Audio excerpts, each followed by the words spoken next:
Por favor, vamos a abrir nuestras Biblias en Juan capítulo 18 y quiero que anoten varias cosas antes de comenzar, por favor.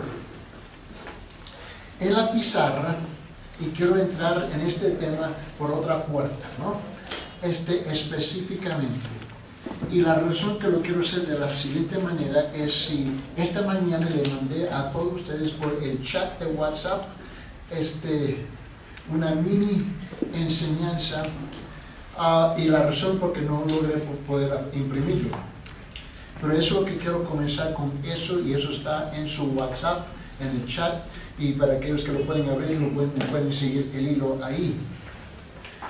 Y hay una razón específica esta mañana con que yo quiero sacarme a este tema, hablando sobre los principios de interpretación en el curso, y vamos a la pizarra, por favor, y quiero que ustedes lo noten conmigo, que lo que quiero tratar de cubrir, ¿no?, es este asunto, los principios de interpretación.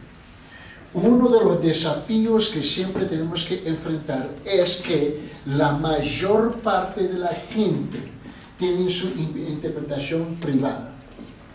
Yo siento, yo pienso, yo creo, con mi experiencia o la experiencia de fulano de tal. Con todo respeto, nada de eso entra en la palabra del Señor. Vamos a tratar con los principios de interpretación, hablando de los idiomas originales. Y por favor, yo he viajado por toda parte del mundo y la parte más difícil es Latinoamérica, porque nosotros somos egoístas y la sabemos todo. Y nos movemos por nuestros sentimientos y pensamientos, nuestras emociones, y que las experiencias que mi hogar, mi familia, mi tradición, mi cultura, bla, bla, bla, bla, bla, bla, bla. Y es la razón porque es la iglesia más débil en todo el mundo, es Latinoamérica. Porque la mayor parte de los pastores andan igual como, ¿no?, ¿ves?, como las ovejas.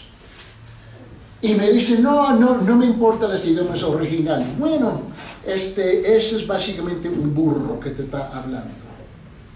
Porque si tú decides tomar la decisión de ir a Italia, ¿no?, o tú vas a la Rusia, y de repente me decís que el idioma no es importante. Por favor, dejemos las locuras. Necesitamos intérpretes todo el tiempo. Pero la pregunta es, ¿cuál es y qué es la calidad de la interpretación o la traducción que te están dando? ¿Cierto, sí o no? Y en Latinoamérica tenemos un fenómeno más complicado, mucho más complicado que en otras partes del mundo y con las otras idiomas. En inglés tenemos varias versiones de inglés en el mundo, pero hay un estándar, una norma, ¿no?, que transciende todos los países de habla inglesa. En español eso no existe.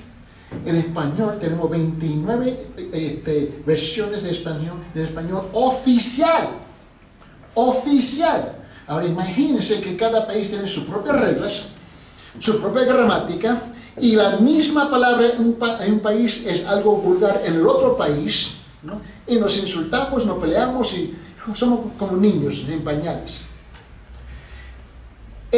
Encima de eso, así nos acercamos a la palabra de Dios con nuestra versión de español.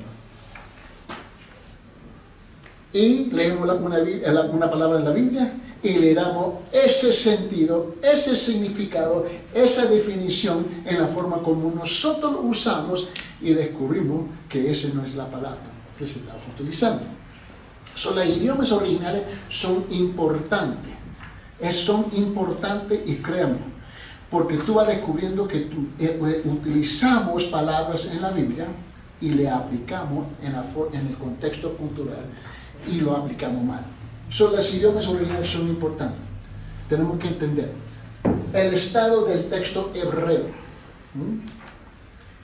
La Biblia tiene su propia cultura. Hay dos culturas principales, ¿no?, en la Biblia: hebreo, el Antiguo Testamento, y griego o gentil. Todos aquí somos gentiles, somos griegos. En otra palabra, nadie que es un judío, todos que no son judíos, somos griegos, gentiles, ¿no?, de otras culturas, otras tradiciones. Las versiones antiguas Y ahí se fueron modificando, ajustando conforme que fueron descubriendo más y más fragmentos de los rollos originales. Luego tenemos las versiones griegas, otras versiones siriacas, los targumes y las versiones latinas. Las versiones latinas son las más importantes para nosotros. No estamos hablando de Latinoamérica, estamos hablando de latín, ¿no? Toda la teología, si no lo sabes, originalmente fue escrito en el idioma del latín. No fue en inglés, no fue en español, fue en latín. ¿Okay? Y luego vamos a intentar de llegar a las divisiones del Antiguo Testamento, ¿no? Y por fin una síntesis de la historia del canon del Antiguo Testamento. Y hay material suplemental que te lo voy a mandar para ayudarte a comprender el tema más, porque no tenemos el tiempo en la clase. Pero permíteme, quiero comenzar con esta idea, y una vez más, y lo que entran tarde, recuérdenles a ellos que le mandé esta mañana por chat, por WhatsApp, y lo van a necesitar, o si no, escúcheme bien. Quiero hablar sobre qué es la verdad. ¿Qué es la verdad? Y por esa razón quiero que por favor abren sus Biblias en Juan capítulo 18, versículo 33 hasta 38. Es importante. Si no captamos esto, no captamos nada. Noten bien en su WhatsApp, le mandé el chat, esta mini enseñanza, y quiero comenzar con esta pregunta grande, ¿no? Hoy tratamos el tema, ¿qué es la verdad? ¿Qué es la verdad? No la suya, no la mía, pero ¿qué es el concepto de la verdad, no? Vamos a comenzar con Juan capítulo 18, versículo 33 hasta 38. Aquí hay un diálogo donde se cuestiona la verdad. La primera vez que se enfrentó la pregunta de la verdad se encuentra en Génesis, en el principio. O sea, esto es nada nuevo. Esta es parte de nuestra ¿cómo se dice? Estaba hablando el otro día con esto en el programa, ADN. Es parte de nuestra ADN espiritual, desde el principio cuestionar la verdad. Por esa razón, gente te habla así. Yo siento, yo pienso, yo opino. Ahora, el momento que tú y yo rechazamos la verdad, automáticamente abrazamos la mentira. No hay un medio, no hay un intermedio. Es verdad o mentira, pero nosotros, generalizando el comentario, ¿no? Somos expertos en ¿qué? En navegarnos, ¿no? Y llegar a la parte central de mezclar un poquito de esto y un poquito de lo demás, ¿no? Noten bien conmigo en Juan capítulo 18, aquí hay un diálogo y una confrontación con Pilato y Jesús. En versículo 33, Juan capítulo 18, entonces Pilato volvió a entrar en el pretorio y llamó a Jesús y le dijo, ¿eres tú rey de los judíos? Note la pregunta. Note la astucia en cómo responde Jesús. Y Jesús respondió, ¿esto lo dices por tu cuenta o porque otros te lo han dicho de mí? Él no negó, él forzó a Pilato definirse. Pero míralo como él dice, versículo 35, Pilato respondió, dijo, ¿acaso soy yo judío? Es como decir hoy día, cuando alguien te confronta con la verdad, ¿acaso soy yo cristiano? Bueno, eso es lo que me ha dicho, eres cristiano, ¿no? Eso le dice, tu nación y los principales sacerdotes te entregaron a mí. ¿Qué has hecho? Versículo 36. Jesús le respondió, mi reino no es de este mundo. Si mi reino fuera de este mundo, entonces mis servidores pelearían para que yo no fuera entregado a los judíos, mas ahora mi reino no es de aquí. Pilato entonces le dijo, así que tú eres rey. Jesús respondió, tú dices que yo soy rey. Para esto yo he nacido y para esto he venido al mundo, para dar testimonio de la verdad. Todo lo que es de la verdad, escucha mi voz. Pilato le preguntó, ¿qué es la verdad? ¿Qué es la verdad? Cuando evangelizamos, tú tienes que comprender que al fondo de la gente rechazar el evangelio siempre se encuentra en esa pregunta: ¿qué es la verdad? Quizás no te lo dicen en la cara, pero buscan otras formas sutiles para decir la misma cosa o cuestionar, ¿no? Note que esta cosa que te envié por chat, porque no lo pude imprimir esta mañana, y aquellos que lo pueden abrir su versión en WhatsApp, note bien. Hoy tratamos con el tema de qué es la verdad. Este es el tema que trataremos en las próximas semanas, porque estamos hablando de la interpretación, los principios de la interpretación de la Biblia. Quiero llamar su atención sobre el diccionario, específicamente miraré al Webster's New World College Dictionary, que yo porque originalmente hice esta enseñanza en inglés, y quiero que noten cómo define la palabra verdad. Verdad, ¿no? Primeramente, la cualidad o el estado de ser verdadero, específicamente A, lealtad, confiabilidad.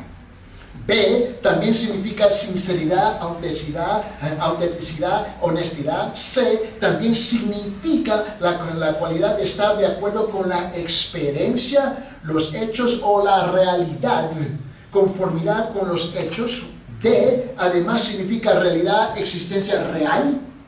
E, acuerdo con la norma, regla, ¿no? Etcétera, exactitud de la corrección.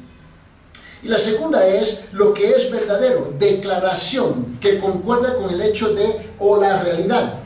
Tercero, el hecho establecido o verificado, un principio.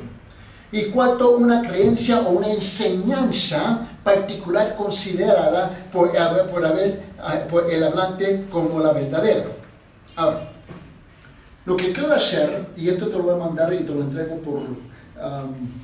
por copia la próxima vez, pero tuve problemas con técnicas estos días y varios me reclamaron: hey, ¿qué pasó? No están poniendo las enseñanzas, etcétera, en los chats. Y bueno, es que tuve problemas. ¿Okay? Me reclamaron, pero nadie ofreció ayudarme. Así es la vida, ¿no? Así es la vida, ¿no? Pero mira bien, quiero que vean esto y vamos a trabajar con esta idea del diccionario. ¿Qué es la verdad? Ahora, antes que me vengan a cuestionar, ¿no? Tomé el tiempo de revisar 5 versiones de diccionarios en español y de la Academia Real en España también, y llegamos al mismo sentido.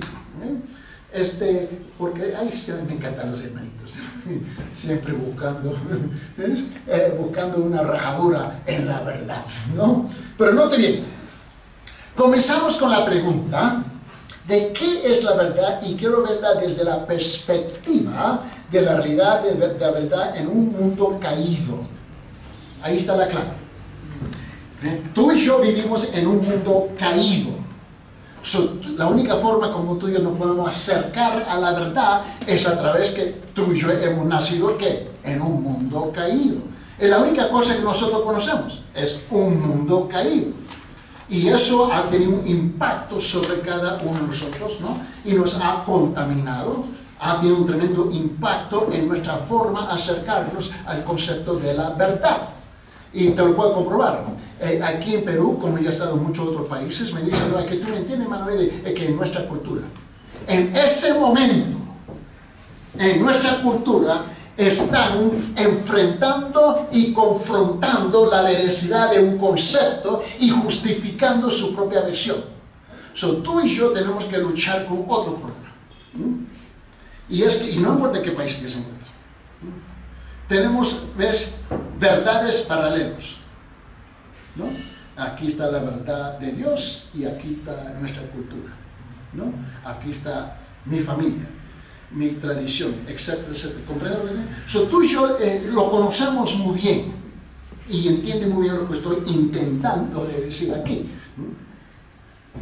Pero tenemos el mismo problema porque entramos a la iglesia, al cuerpo de Cristo, con esas mismas mañas y costumbres y hábitos.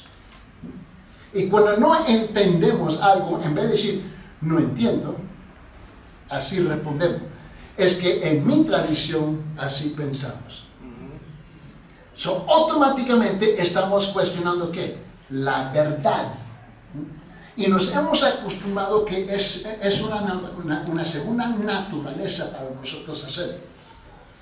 Especialmente, mira bien, en un momento en que ya no creemos en la verdad absoluta. Ahora vivimos en un mundo de verdad relativa. Todos tienen su propia versión de la verdad. Así que la pregunta es esta: ¿existe la verdad absoluta? Bueno, si tú no me crees, me dices, yo no creo en la gravedad. A ver, ¿quién es voluntario para comprobarlo? Estamos en el cuarto piso.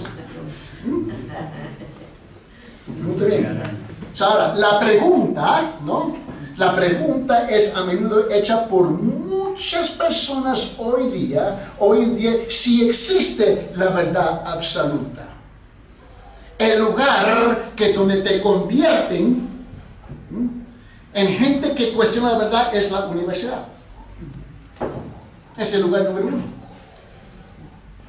Porque ellos, ¿tú crees que las universidades y los profesores no saben lo que están haciendo?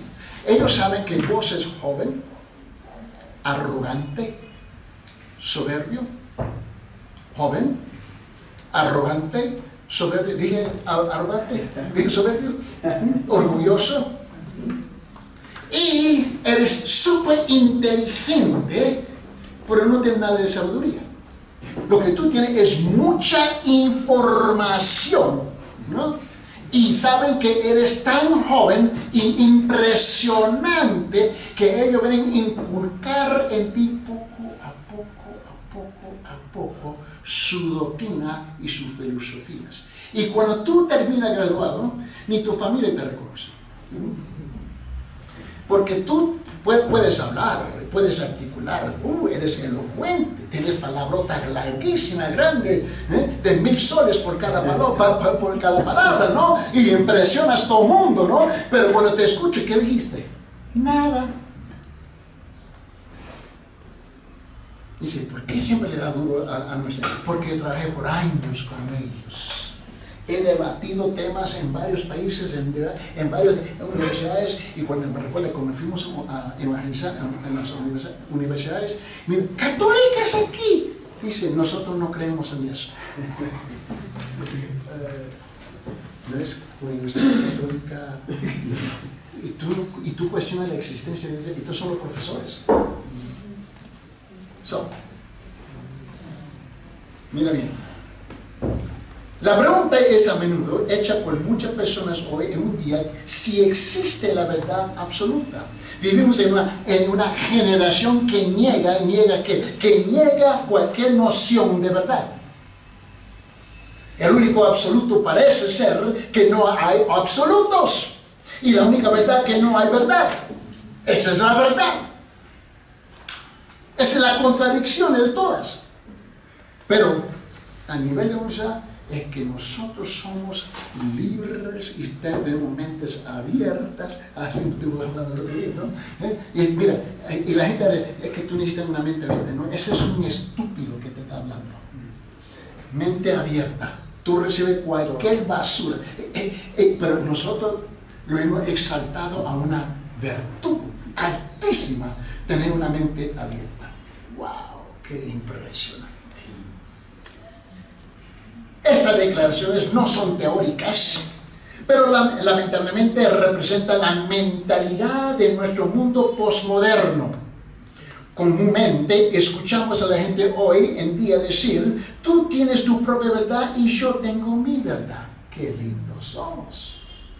Y el mercado contemporáneo de ideas y las opiniones y pragmatismo burdo con las monedas que compra y vende esas ideas. El rechazo flagrante de la verdad absoluta no es nada nuevo, pero sí se puede rastrear muchos siglos. Escuchamos su negación resonar a través de los pasillos del tiempo, todo el camino de regreso a la vida y ministerio de nuestro Señor Jesucristo. Esto no es nada nuevo. Pregúntale a Adán y Eva.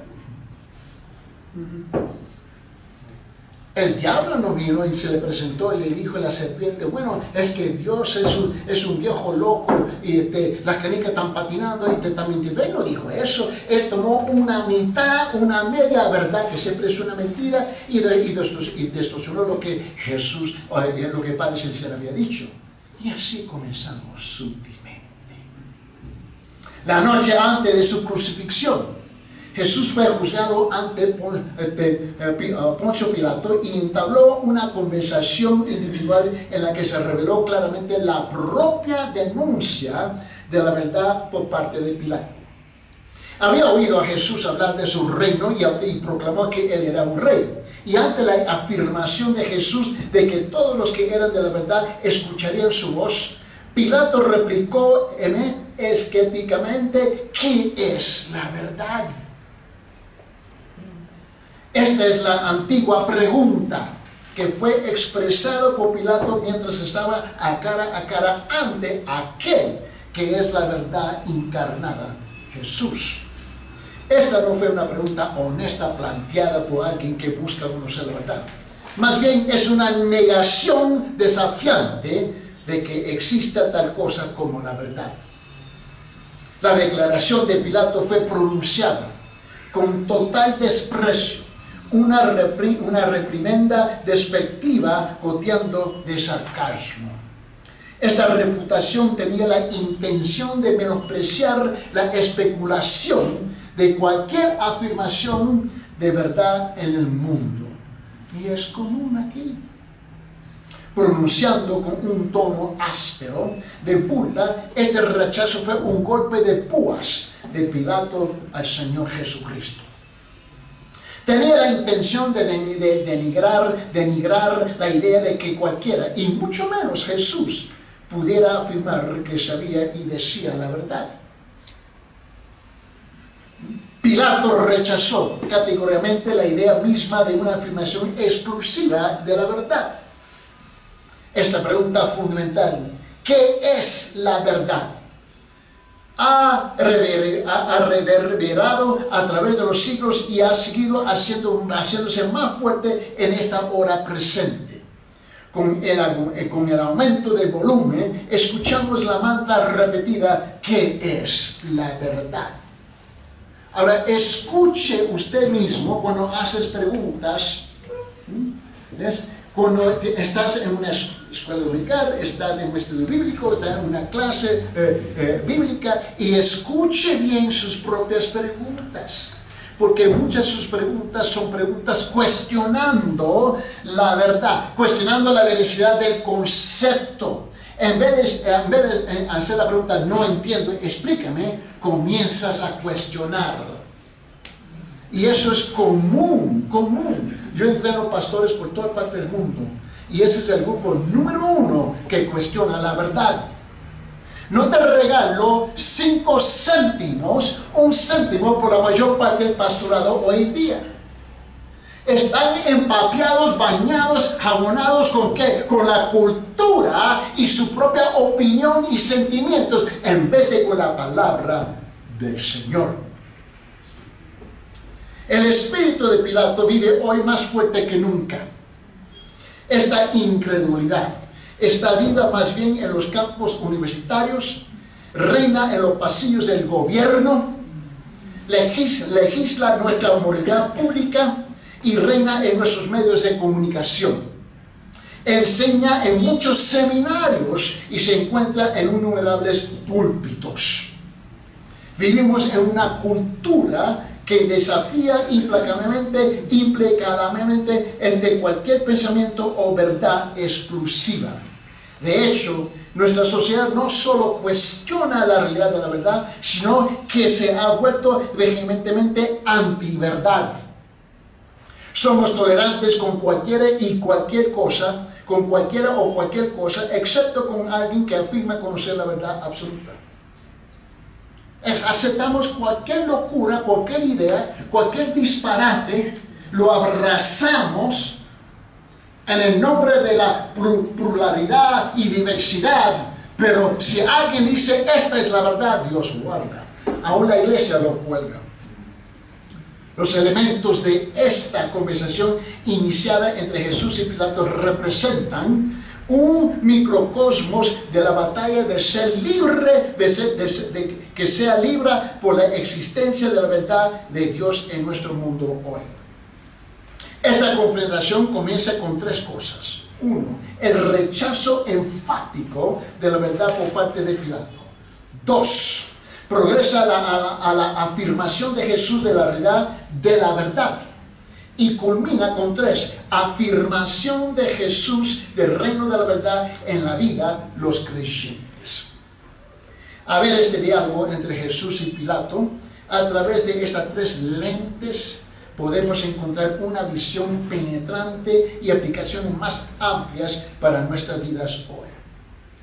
Esta triple perspectiva nos preparará para defender eficazmente la verdad en nuestros días. Y eso es lo que vamos a hacer poco a poco, ¿no?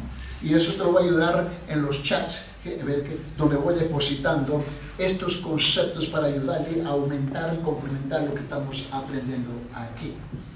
Muy bien. Una vez más, por favor, note en sus separatas que le entregué, porque eso lo imprimí la semana pasada.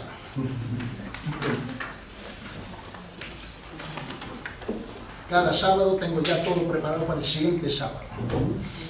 Cada domingo tengo para el siguiente domingo. Yo tengo el lujo de esperar porque doy clases y tengo muy ocupado. Pero note bien, porque es aquí donde no logramos la semana pasada a entrar aquí. En la segunda hora, porque tuvimos muchas buenas preguntas y es importante tomar ese tiempo de contestar esas preguntas. Noten sus separatas, por favor, que en las páginas que preceden se han hecho énfasis en ciertos métodos de que el estudiante debería seguir. ¿Para qué? Para interpretar cualquier pasaje del Antiguo Testamento. Será provechoso considerarlos de una manera más detenida. Cuando se trata de descubrir el significado de una sección de las escrituras hebreas, en primer lugar deben ser determinados los siguientes datos, los cuales están puestos según el orden en que deben ser considerados. Hay una manera específica en cómo acercarse a la palabra. Ahora, trabajando en el nivel de seminario por años, aunque he trabajado con muchos distintos seminarios y profesores, y donde nos reunimos como profesores y presidentes de seminarios, etcétera, etcétera, en conferencias donde llegan centenares y centenares de ellos, y a través de los años trabajando con ellos, una de las cosas, por lo menos que estamos de acuerdo, no la iglesia, no los creyentes, no las denominaciones, pero los seminarios. No importa si tú estás hablando del seminario más conservador que existe, los congelados pingüinos, ¿no? Que no creen en nada, ni siquiera en el aire, ¿no? Y tú puedes llegar al grupo más liberal, que creen que pueden desafiar el concepto y el principio de la gravedad y volar porque están tan llenos del Espíritu Santo. Una de las cosas que tú descubres, ¿no? Es que todos estamos de acuerdo en que hay una sola forma como acercarnos a la palabra. Ahora, el problema es la práctica. El problema es la interpretación. Si tú tomas, por ejemplo, Gordon Fee, ese es el nombre, Gordon Fee, que es el más destacado teólogo pentecostal, carremástico, que tú puedes imaginar. Cuando tú lees sus libros teológicos de acercarse a la palabra, este es un hombre brillante que ha invertido los últimos 52 años regañando a los pentecostales y carismáticos donde él pertenece. Donde él hace pedacito a esos pastores todo el tiempo. Él dice, se supone que pertenecemos a una denominación, a una escuela de pensar Y ustedes son tan desconectados de las Escrituras y el acercamiento de la palabra que la mayor parte del tiempo lo están blasfemando al Señor en el púlpito. Y este es el más destacado de los pentecostales. Igual, si tú tomas al otro lado, igual. Y tomaron los 20 más destacados teólogos en el mundo, de toda la denominación que fue, y los 20 se juntaron en una conferencia en 2017 en Dallas, Texas, donde vinieron de todas partes del mundo, y ahí tuvieron más de 40,000 pastores que asistieron de parte del mundo en esa conferencia, donde los 20 regañó al pastorado por todo el mundo. Porque el problema es que la práctica nuestra está desconectada de la realidad, de la verdad. Ahí está el problema. Somos llevados más por los sentimientos y la aprobación del pueblo que de la palabra y el Señor. Cuando tú estás estudiando, no importa qué denominación usted representa aquí hoy día, tú debes de, por lo menos, tener lo básico. Y saber que a propósito estás violando la palabra, estás mintiendo y se está desconectando. Por lo menos sea honesto que eso es lo que tú estás haciendo. O lo estás haciendo porque eres un ignorante. Ahora, la palabra ignorancia es muy distinta a la palabra de decir estúpido. ¿Me comprenden? La mayor parte de los asuntos es ignorancia. No han estudiado, no han acercado la palabra, ¿ves? Eso no conocen. Ellos se llevan por los vientos, los soplones de la cultura, las tradiciones y un sinfín de otras cosas que están volando en el aire. Note bien lo que debo de considerar, y por esa razón quiero llevarlos a este punto. Número 1, ¿qué se debe de considerar? La posición histórica del escritor. La posición histórica del escritor. Creo que estaríamos de acuerdo. Entonces, que Judas, Pedro, Juan en el Testamento están en un contexto distinto a Moisés, David, Jeremías, Ezequiel. ¿De acuerdo? ¿Sí o no? Tú tienes que entender quién es el escritor. ¿De qué perspectiva estaba trabajando Dios a través de ese escritor? En su época, en su tiempo, en su contexto, en su cultura. Es importante entender eso. Esto incluye la historia y las condiciones sociales y religiosas de su tiempo. Es importante. Algo debe saberse acerca de la vida privada del autor, si es posible, y algo sobre su medio. Es importante. 99.99.99.99.99 de los hermanitos en la iglesia no le importa, porque lo mantenemos ignorantes. Nosotros somos la culpa de mantener una iglesia ignorante. Nosotros vamos a ser llamados a cuentas. Hoy en día vivimos en esta época postmoderna donde los creyentes solamente quieren saber cómo aplicar algo. Nada más. El pragmatismo es los resultados, nada más. Sin entender, captar la idea. Segunda cosa, el idioma original en que el autor escribió. Es imposible traducir de un idioma a otro, puesto que toda traducción es en realidad una interpretación. Vamos a hacer una pregunta. ¿Hay una diferencia entre la interpretación y traducción?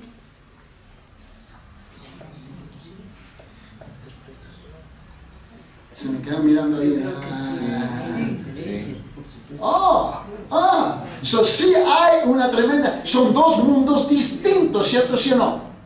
Traducir es algo literal del concepto de un idioma a otro idioma sin cambiar su sentido. Pero tú tienes que buscar el arte de traducir el concepto de una cultura a otra cultura, o buscar algo semejante para mantenerse dentro de la idea. ¿Okay? Aquí está Carla, abogada. Deténgase. Y luego traducción, interpretación. ¿Qué es la interpretación? ¿Qué es la interpretación? Mira, yo soy el único que usa audífonos, por favor. ¿Le presto el mío? Se me hacen locos. Ya de repente comienzan. ¿Qué es interpretación? ¿Qué es lo que quiere decir? ¿Qué es lo que tiene que hacer la persona? Más subjetivo, ¿no? La interpretación siempre es subjetiva. Siempre es subjetiva. La traducción es objetiva. Ahí está la gran diferencia entre los dos. Ahora, Carla es abogada. Digo, Joe, ¿podemos hacer esto? No estoy seguro. Llama a Carla. Que nos dé una interpretación de esta ley, porque es lo que tú tienes que hacer, ¿sí o no? Tú tienes que interpretar, ¿ves? Porque la lucha tuya es que tú tienes un montón de leyes que están contradiciendo. Ok, ¿cuál es la que se nos aplica a nosotros en este contexto? Es ahí donde nosotros nos damos el lujo, es mi interpretación. Son dos cosas muy distintas. La mayor parte del pastorado está interpretando y no está traduciendo, conforme a las normas como le enseñaron en su denominación, en su tradición, en su bla bla bla bla. Eso note bien.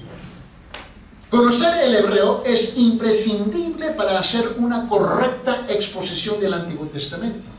Es la razón por que en los seminarios enseñamos que hebreo y griego. Pero si tú le hablas a más de 95% del pasado en Latinoamérica, esos son los cursos que ellos no quieren tomar. Y no lo toman. Y luego tú escuchas cosas que te asustan de ellos. Para poder graduarme era mandatorio, obligatorio. Para entender. Porque, poner en estos contextos, aquí en Cusco, es imposible hablar afuera del contexto de su cultura.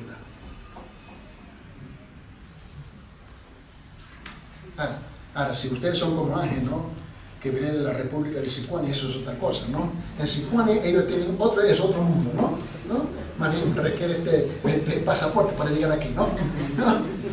Y él tiene sus frases, y sus refranes, y sus jergas, y algunas veces nos quedamos mirando, ¿y qué dijo? Pero es que escúchelo, ¿no? Y luego, y tiene sentido, escuche todo lo que él dice, ahora entiendo lo que dijo. Pero en la primera palabra que dijo, ¿no?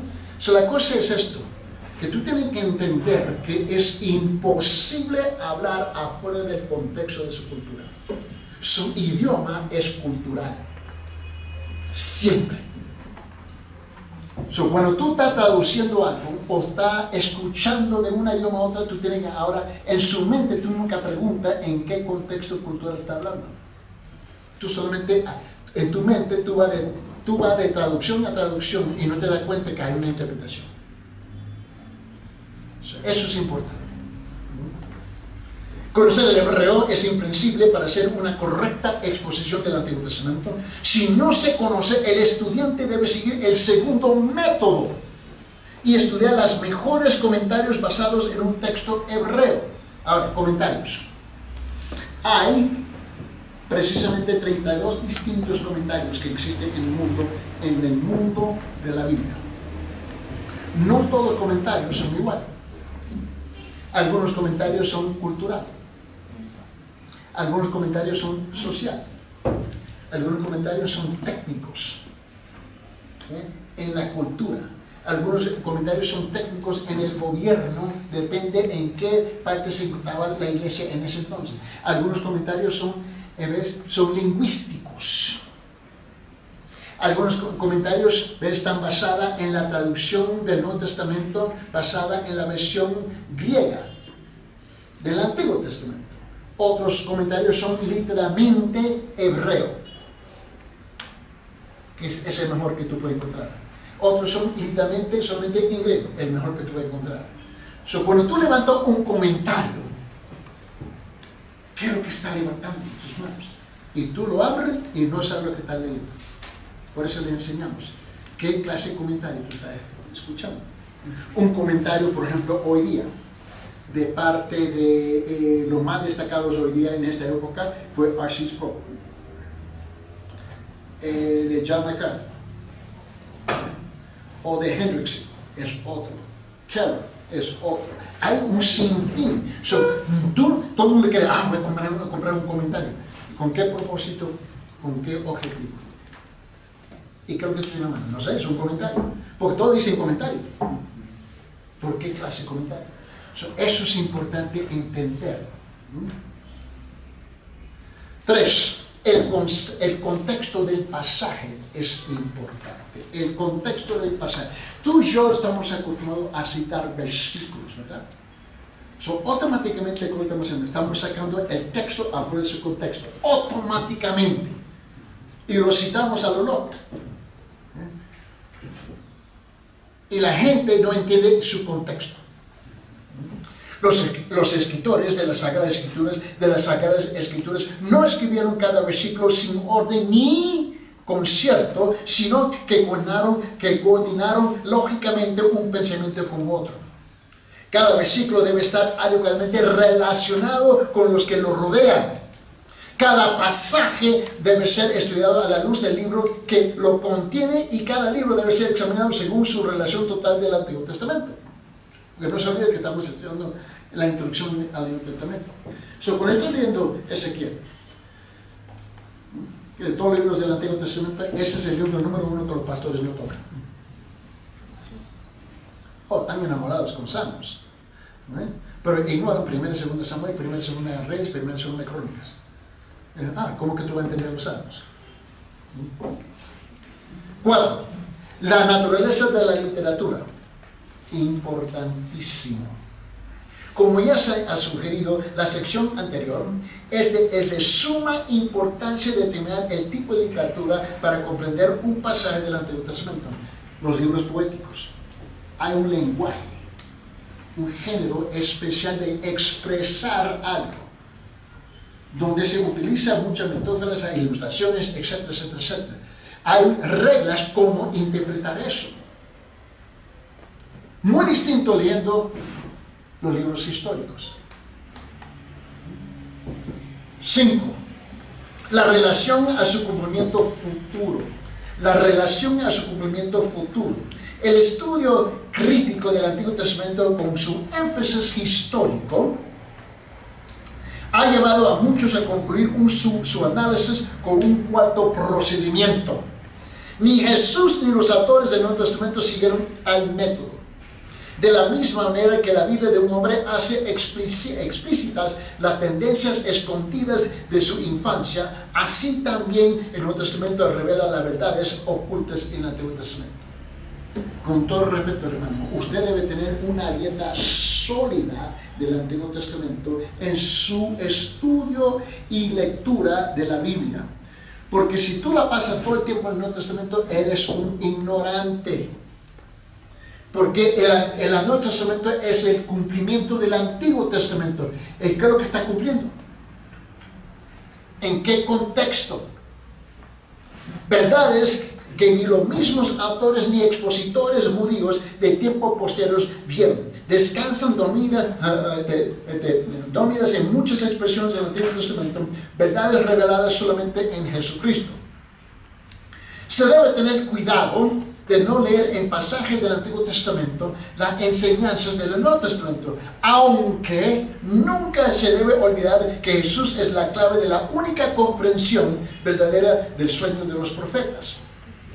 Primero se debe determinar lo que el pasaje significó. ¿Para quién? Para mí. Esto es lo que significa este pasaje para mí.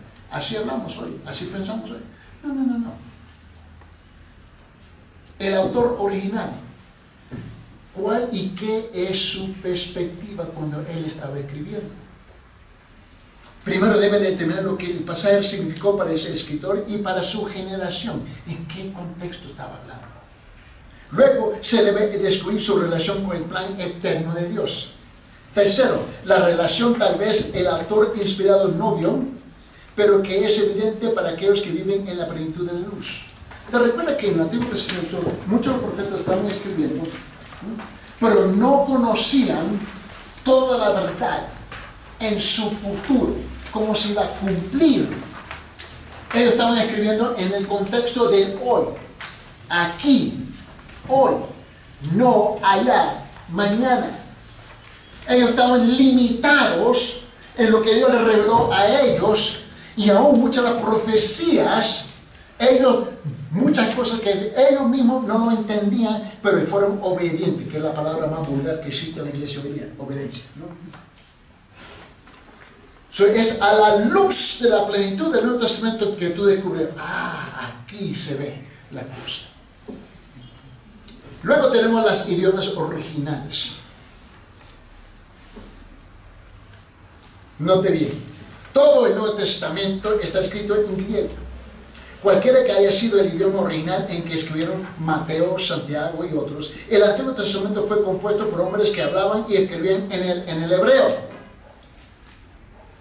El hebreo es el idioma original de todo el Antiguo Testamento, excepto unos 6 capítulos del libro de Daniel. Daniel capítulo 2, versículo 4, Daniel capítulo 7, hasta Daniel capítulo 7, versículo 28, aproximadamente 3 capítulos en el libro de Esdras, ¿no? Capítulo 4, ¿no?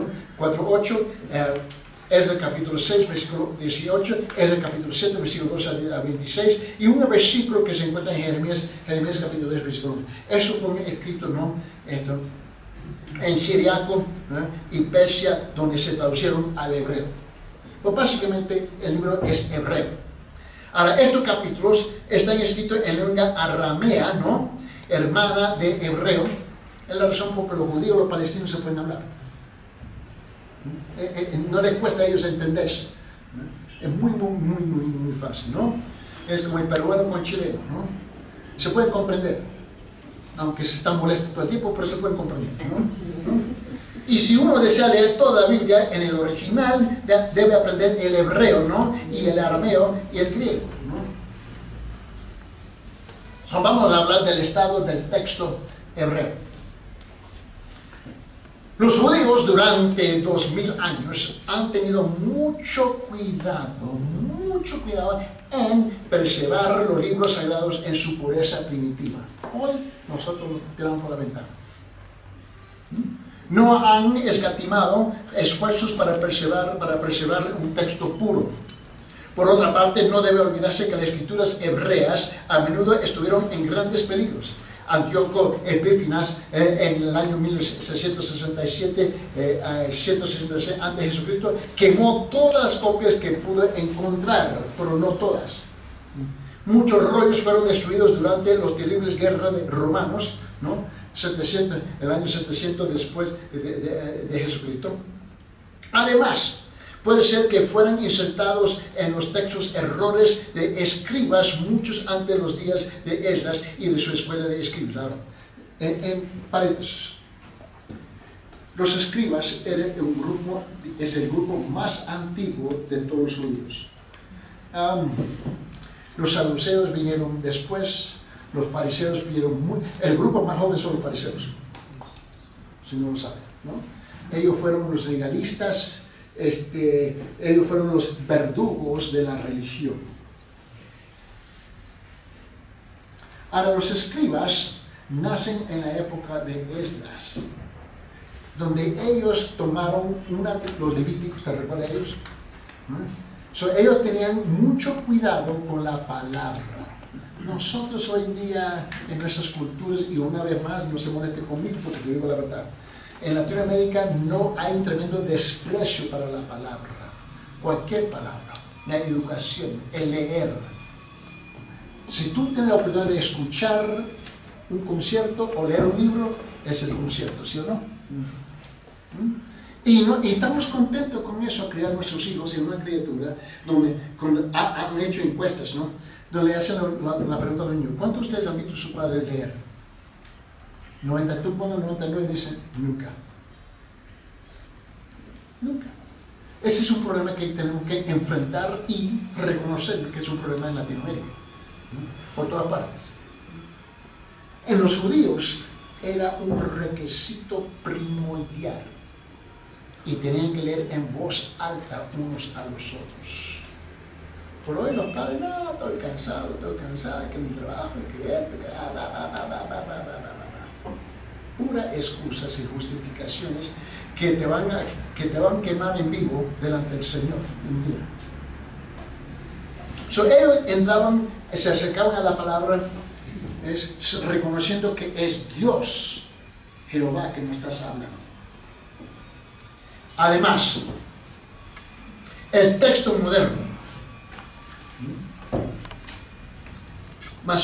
masorético, con las citas de las variantes de los diferentes textos, es un testimonio de la necesidad de la crítica textual del Antiguo Testamento. Ahora, los textos masoréticos, yo daba un tiempo atrás, no recuerdo qué programa lo estaba explicando, pero los masoréticos fue un grupo que encontraron los fragmentos y todo original y comenzaron a unirlo y descubrieron que era la palabra verdad.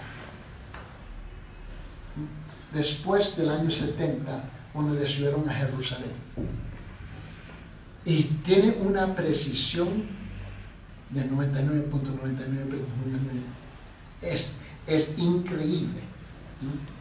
Y estos hombres se dedicaron a estudiar y unir y perseverar la palabra escrita en hebreo.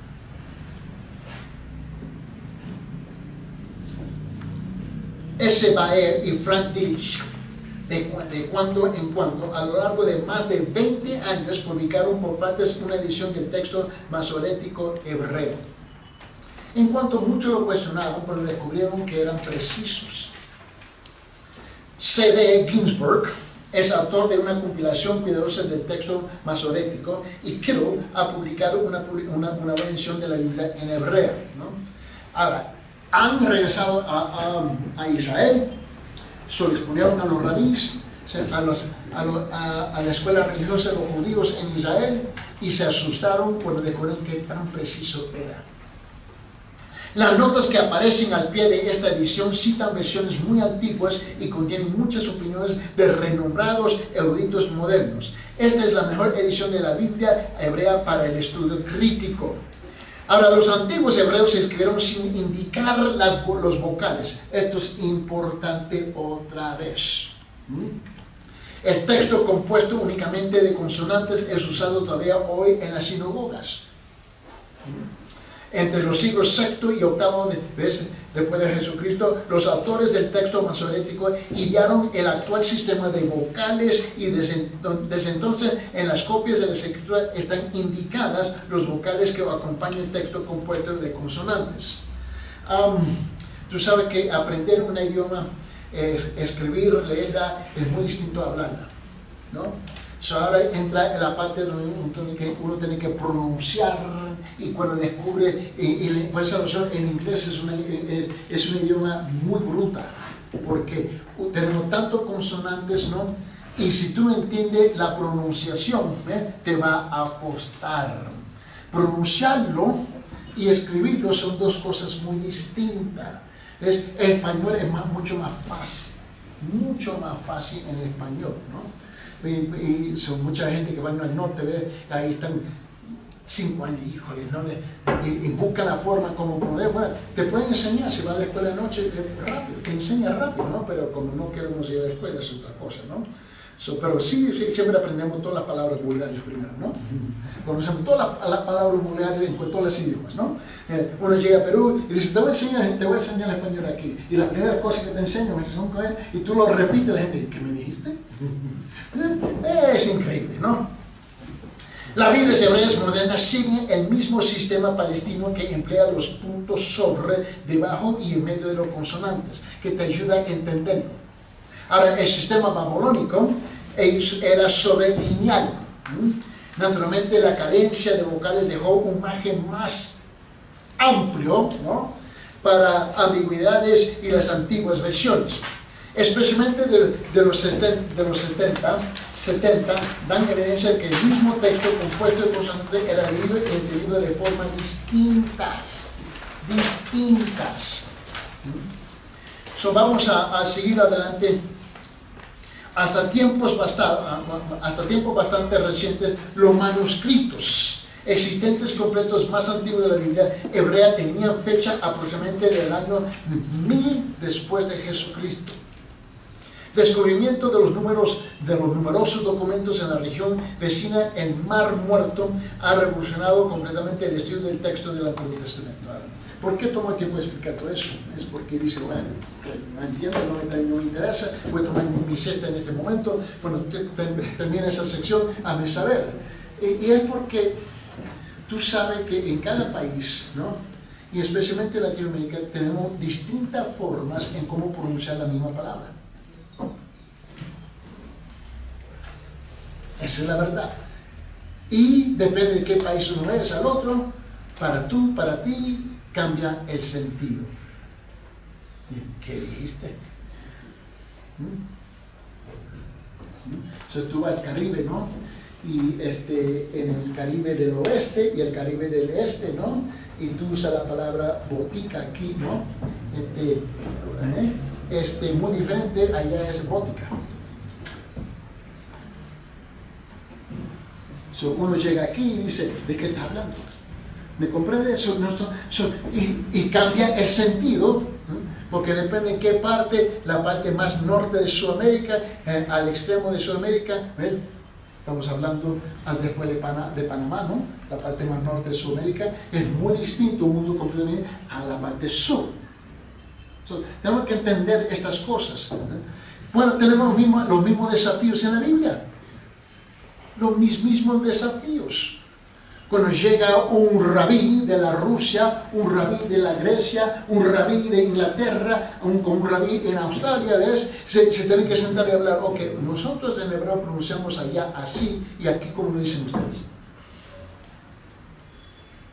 Dicen, pero hebreo es hebreo. No. Es como decir español, español. No. ¿Por qué se escribe la mayor parte de las obras en español con la versión castellana? Porque todo el mundo, por el mundo, transciende todos los países. Pero cuando tenemos los libros con el español peruano, el mexicano se queda, ¿qué está diciendo?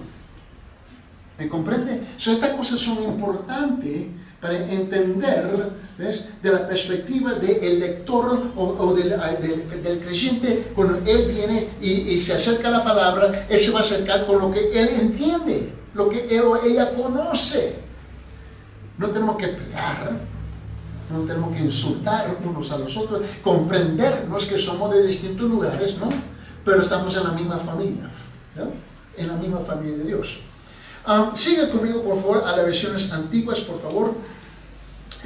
La versión griega, la versión de los 70, fue probablemente la primera versión de las escrituras en hebrea, ¿no? El Pentateuco fue traducido en Egipto hacia el año 250 antes de Jesucristo. Ya teníamos esa versión. Génesis, ¿no? Éxodo, ¿no? Levítico, Número, Deuteronomio, Pentateuco. Eso ya estaba traducido. 250 años antes que camina Jesús aquí en la tierra. Ellos tenían un fundamento de 250 años en el pueblo de Israel, había entendido palabra por palabra, leído y estudiado esas escrituras. Los samaritanos también. Ahora, Josefo relata la maravillosa historia del trabajo de los 70 traductores. Los expertos están de acuerdo en la historia ha sido revestida, ¿no? Pero es indiscutible que la versión de la ley de la versión de los 70 fue hecha en Egipto mucho antes de la era cristiana. Los profetas y los geógrafos fueron traducidos más tarde. Ahora, el griego de la versión de los 70 es muy diferente al griego clásico. Esa es la otra cosa. Si tú notas muchas veces el programa, Pastor Joy me dice, ¿cómo se pronuncia esta palabra en griego? ¿No? Y es diferente. Si estamos hablando, por ejemplo, de hiper, ¿no? Y en español decimos hiper, pero en griego es hooper. La I es distinta en griego. pero cambia el sentido de la palabra también, es su significado. So, cuando estamos estudiando tenemos que entender esas cosas. Dice, pero nosotros somos común y corriente, mediocre creyentes en la iglesia, no nos importa eso. Ese es el problema. So, tenemos un ignorante instruyendo a otro ignorante. ¿Cuántos de ustedes aceptaría que cada uno de ustedes se convierte en un médico de noche a la mañana?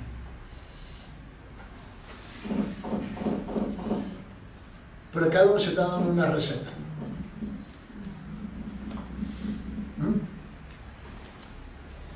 A ver, Carla, de repente de noche a mañana todos nosotros somos abogados. ¿Cómo funcionaría eso? No muy bien, ¿verdad? Ahora los abogados necesitan abogados, ¿no? Tenemos que entender eso. Nosotros el liderazgo somos la culpa de la ignorancia de la iglesia. Note bien conmigo. Cuando estamos hablando de la 70, esa versión, estamos hablando de que el Antiguo Testamento fue para la época de Jesús, fue traducido